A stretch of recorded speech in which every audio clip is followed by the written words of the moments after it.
I'm Professor Jason Donev. I teach physics and energy issues at the University of Calgary in Canada. I am also the chief editor for energyeducation.ca. Please check us out. We're quite proud of the work we do there. I'm also the official mad scientist for Tyche Books, a Canadian science fiction and fantasy publishing house. I also suggest you check out Tyche Books. This series of talks was put together for the Canadian Nuclear Society and International Nuclear Science Week. I hope you enjoy our exploration through science fiction and science fact. At the core of most living things, determining what we are made of is a helix that contains information. According to 1953 Ted Sturgeon's story, The Golden Helix. By a remarkable coincidence, in the same year, Watson and Crick steal the work of Rosalind Franklin discovering the structure of deoxyribonucleic acid, DNA. Both of them are a helix that contains the genetic information that makes living things grow into whatever it is they're going to be. Coincidence? Actually, yes. Ted Sturgeon, in the particular edition of this book that I own, was very clear that as a futurist, which is what he calls himself within this essay, he is making predictions about the future, and he is bound to get them right sometimes. As William Gibson points out in his own essay to the same effect, he gets a lot of things wrong, but nobody ever remembers that part. That's just consigned to the dustbin of history. Regardless of the fact that this story was written in 1953, it's still a story worth reading because it does explore who are we if we start changing our genetic information. Over the course of the 20th century, it became clear that we could make changes to our genetic information. We could do this deliberately, or we could do this accidentally. How are we going to feel about that? Well, as I've said before, science fiction is the stories that we tell to come to terms with all of the technology that we're dealing with. Long before Sturgeon, Watson, Crick, and Rosalind Franklin were exploring the ideas of genetic information, H.G. Wells, once again H.G. Wells, had actually been exploring this very idea back at the end of the 19th century. His seminal work, The Island of Dr. Moreau, is about genetic engineering before we even knew about genetics in any deep way. And this idea of what we are and who we are, and the fact that we can make changes to this, either deliberately or accidentally, became a deep and scary question. When people get scared, people turn to stories. Now, it does turn out that the information encoded in the nucleus of our cells can be modified by the energy that comes from the nuclei of atoms.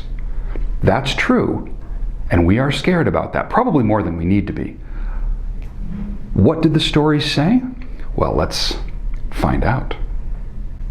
In 1961, the Cold War was at its height. Fear of communism was everywhere. Competition with communist countries absolutely permeated every aspect of Western life, especially in the United States. The launch of Sputnik in 1957 and the little beeping, beep, beep, beep, that it gave off just a couple hundred miles above the surface of the Earth launched the space race.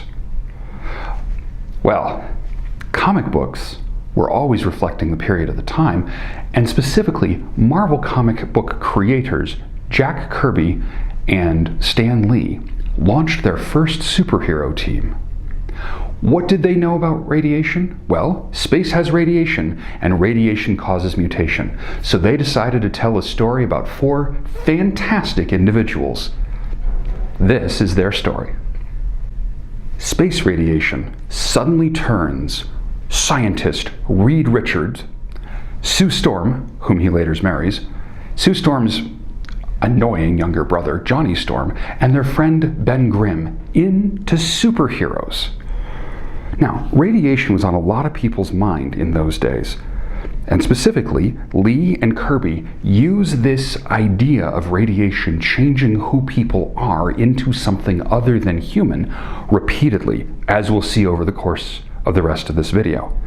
Comic book readers could relate to Marvel characters in a way they couldn't relate to DC characters.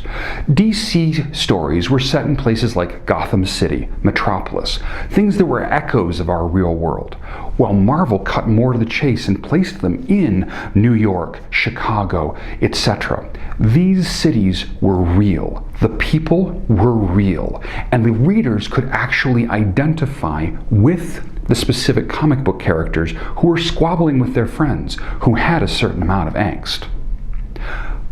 But the radiation can't actually do that, except in our own minds. In May of the following year, Lee and Kirby carry on with the theme of radiation changing people. They're now working with their colleague at Marvel Comics, Steve Ditko, as well. We have Dr. Bruce Banner, eminent nuclear scientist, conducting tests on the G-bomb. During the test, he notices that a teenager has actually driven out into the test site. Ever the hero, he stops the countdown and rushes out to save this poor teenage boy from certain death. Now, of course, his assistant, who is a Russian scientist who has allegedly defected but is secretly a Russian spy named Igor, no, I'm not kidding, decides to continue the countdown to cost America its foremost nuclear scientist, because that will put them back in the nuclear arms race.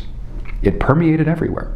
So Bruce Banner goes out and saves this teenage boy. The countdown is continued, and Bruce Banner is completely irradiated with gamma radiation, which turns him into a gray, hulking monster. Yes, gray.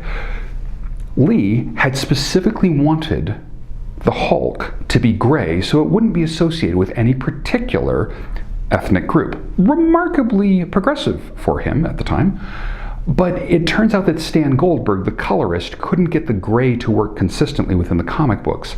So they changed the Hulk to green, which wound up creating an even deeper connection in people's minds, pictorially, to radiation. Now, let me be clear.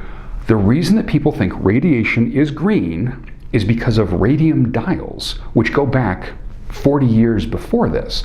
So when we're talking about radium dials, it's not that radium is green, it's that radium is mixed with phosphor, and the energy that is given off by the radium gets absorbed by the phosphor, which then in turn gives off green light. And that is why we think of radiation as being green. But the Incredible Hulk got to be incredible because he got irradiated.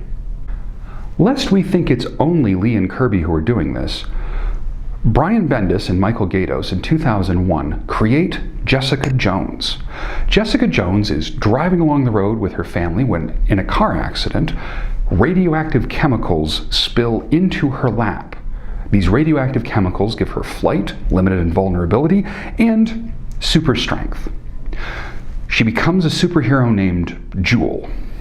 Not satisfied with the life of a superhero, she actually retires from being a superhero and goes into being a private investigator.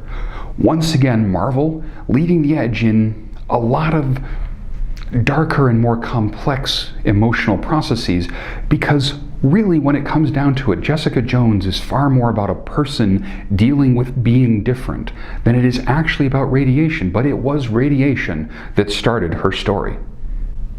The Jessica Jones story from 2001, though, is almost identical to a story that, once again, Lee and Kirby, working with Bill Everett, wrote back in 1964.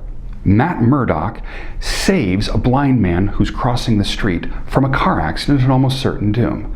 Matt Murdock is then struck in the face with radioactive chemicals. These radioactive chemicals heighten his other senses, allowing him to become Daredevil.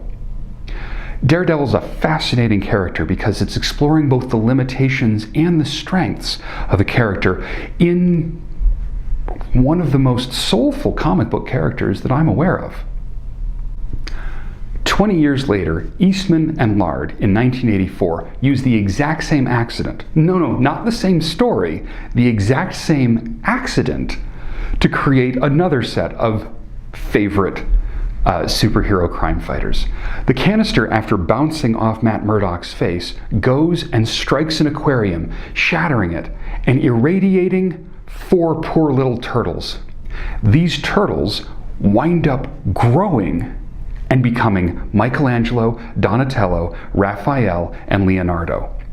Our heroes on a half shell come from the same radioactive accident that created Daredevil. There are many more, just to pick a few. Jean Grey is exposed to space radiation, which combined with her telekinetic powers to make her the Phoenix, one of the richest and most famous of the storylines in the entire X-Men extended run series. Switching from Marvel over to DC for a little bit, we have the Negative Man, who was exposed to a radiation field while doing his work in a test airplane. He's radioactive himself, and those bandages protect other people from his radiation. Also DC, we have Dr. Manhattan from the award-winning graphic novel by Alan Moore, The Watchmen, and the movie by the same name. What we have is an atomic scientist who runs back into his own experiment to save his girlfriend's watch, only to be irradiated and develop superpowers.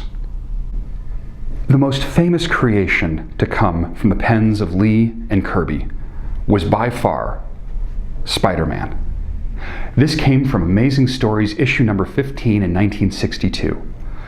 Lee specifically wanted to have a character that teenagers could relate to. And I'll confess that as a teenager, I related to the character of Peter Parker going through a science lab and being bitten by an irradiated spider. Okay, I was not actually bitten by an irradiated spider.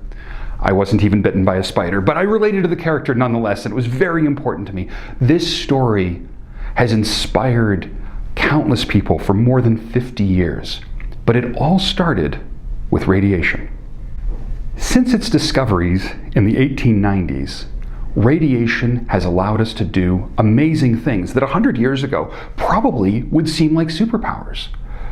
We can now peer into a human body without cutting it open, sort of like Superman's X-ray vision. Actually, it's called X-ray vision for that very reason. Also, as a side note, Superman gets his powers from radiation from the sun. In addition to diagnosing medical conditions, we can treat medical conditions like cancer thanks to radiation, something that was developed here in Canada. But it's not just radiation for medical purposes. We can use it to store food longer, sterilize medical equipment, check welds on an airplane to make sure the airplane doesn't fall apart. We can also produce an almost unlimited amount of greenhouse gas-free electricity. Nuclear technology has given us great power. And as Voltaire said, although far more recently and far more famously, Peter Parker's Uncle Ben was fond of saying, with great power comes great responsibility. Unfortunately, the power of nuclear technology has been both used and abused, which is something we're going to explore in our next and final video.